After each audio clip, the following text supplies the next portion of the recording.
টোকাইদের কাছ থেকে কেজি দরে নষ্ট মোবাইল কিনে তার ভেতরে থাকা ২৪ ক্যারেটের গোল্ড বের করে নিজের জীবন পাল্টে দিয়েছে পাকিস্তানি যুবক ফরাজি। পুরনো আমলের সকল মোবাইল ফোনের সার্কিটে নির্দিষ্ট পরিমাণ গোল্ডের ব্যবহার হতো, আর চালাক যুবক ফরাজি খুব ভালো করে জানে এই নষ্ট মোবাইলগুলোকে আগুনে পুড়িয়ে তার সার্কিটের ভেতরে থাকা সকল মেটাল কম্পোনেন্টকে উত্তপ্ত আগুনে গলিয়ে এর ভেতর থেকে স্বর্ণকে ৮-১০টি ধাপে কিভাবে বের করতে হবে সেই জ্ঞান ফরাজি জানে। আর এই একটা প্রসেস জানার কারণে এখন ফরাজি মাসে ১৫ লক্ষ টাকা উপার্জন করে। ফরাজি দাবি করেছে প্রতি ১ মণ সার্কিট থেকে ৪ ভরি স্বর্ণ সে পেয়ে যায়। শুরুতে দেখতে পাচ্ছেন ফরাজির ছোট ভাই ফরহাদ, সে মূলত মোবাইল ফোনগুলোর ভেতর থেকে যে নির্ধারিত সার্কিটের মধ্যে গোল্ড রয়েছে সেই সার্কিটটাকে আলাদা একটা পাত্রে জমা করছে। যেহেতু এটা পাকিস্তান, তাই এখানের প্রত্যেকটা যন্ত্রই ট্রেডিশনাল।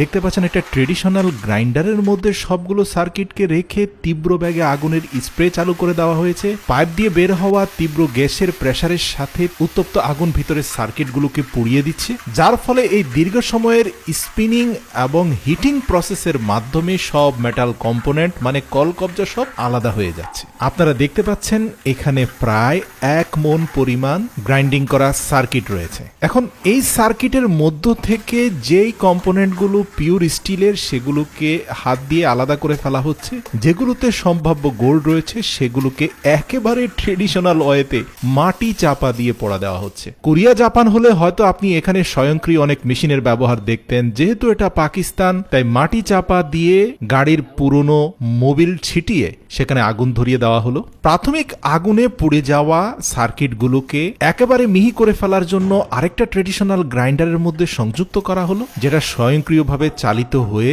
কয়েক মিনিটের মধ্যে সবগুলো সার্কিটকে একেবারে পাউডারে রূপান্তর করে ফেলেছে। এই পাউডারের সাথে যুক্ত করা হবে একটা নির্ধারিত রাসায়নিক উপাদান, যা দেখতে অনেকটা লবণের মতো। ব্যাস, এগুলোকে খুব ভালোভাবে মিশিয়ে বস্তার মধ্যে ঢুকিয়ে একটা উত্তপ্ত আগুনের হফারের ভিতরে এই গুঁড়োগুলোকে রাখা হবে। এর সাথে যুক্ত করা হবে পাথুরে কয়লা। সর্বশেষ ঢাকনা দিয়ে স্বয়ংক্রিয় হফার মেশিনটা চালু দেওয়া হবে, যার ঘূর্ণয়নের ফলে তীব্র বাতাসের বেগ এবং জ্বলন্ত পাথুরে কয়লা মিলেমিশে এখানকার তাপমাত্রা অত্যাধিক মাত্রায় বেড়ে যায়, যার ফলে এই হপারের ভিতরে থাকা সব উপাদান একদম পানির মতো গলে যায়। ৭-৮ ঘন্টার দীর্ঘ কুকিং এর পরে এগুলোকে একটা আয়রন ডিভাইসের মাধ্যমে বের করা হয়। আপনারা দেখতে পাচ্ছেন কি পরিমাণ উত্তপ্ত হয়ে আছে। ব্যাস, এগুলোকে এবার মাটির মধ্যে ঢেলে এর উপরে থাকা কালো ময়লা আবর্জনাগুলো যখন ভেসে উঠবে ধাপে ধাপে সেগুলোকে উঠিয়ে ফেলা হবে। এই যে আপনারা দেখতে পাচ্ছেন যে একটা লোহার রড দিয়ে টেনে ময়লাগুলোকে ফেলে দেওয়া হচ্ছে।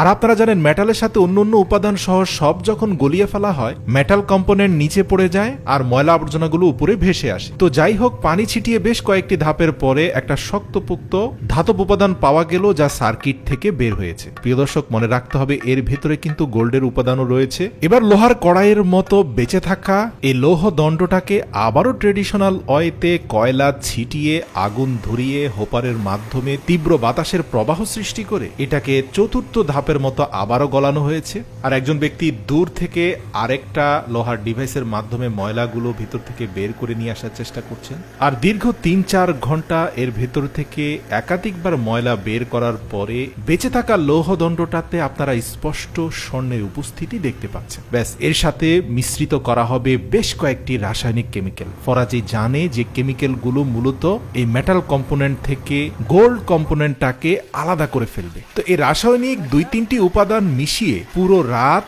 তার হাতে আসা কয়েক লটের জমে যাওয়া র গোল্ড প্লেটারগুলোকে ভিজিয়ে রাখা হয়েছে এবং সকালে আপনারা দেখতে পাচ্ছেন যে সবুজ রাসায়নিক বিক্রিয়াগুলো ইতিমধ্যে কালো রং ধারণ করেছে। এবার এর উপর থেকে পানিগুলো ফেলে দেওয়ার পরে খুবই যত্নের সাথে ধীরে ধীরে আপনারা দেখতে পাচ্ছেন সেখান থেকে অনেকটা সোনালী কফি বিনের মতো ৩-৪ মুঠো পরিমাণ গোল্ডের গুঁড়ো পাওয়া গিয়েছে। এবার চূড়ান্ত ধাপে গ্যাসের হিট দিয়ে এই গুঁড়ো গোল্ডগুলোকে আবারও গলানো হবে এবং সর্বশেষ ধাপে আপনারা দেখতে পাবেন এই গলিত উপাদানগুলোকে ১০০ ভাগ পিউরিফাই করে সেখান থেকে ২৪ ক্যারেটের গোল্ডের টুকরো টুকরোটা বের করে নিয়ে আসা হবে। আর এরকম ছোট্ট গোল্ডের কয়েকটি টুকরো ফরাজি প্রতিদিন বের করে নিয়ে আসে। সত্যি বলতে ইচ্ছে থাকলে আল্লাহ তাআলা মানুষকে কত জায়গা থেকে রিজিক দিতে পারেন তা এই প্রসেস না দেখলে আমি নিজে উপলব্ধি করতে পারতাম না। মানুষের জন্য পুরো দুনিয়ার জমিনে রিজিক ছড়িয়ে ছিটিয়ে রয়েছে, তবে তা পেতে আপনাকে অনুসন্ধানী চোখ রাখতে হবে।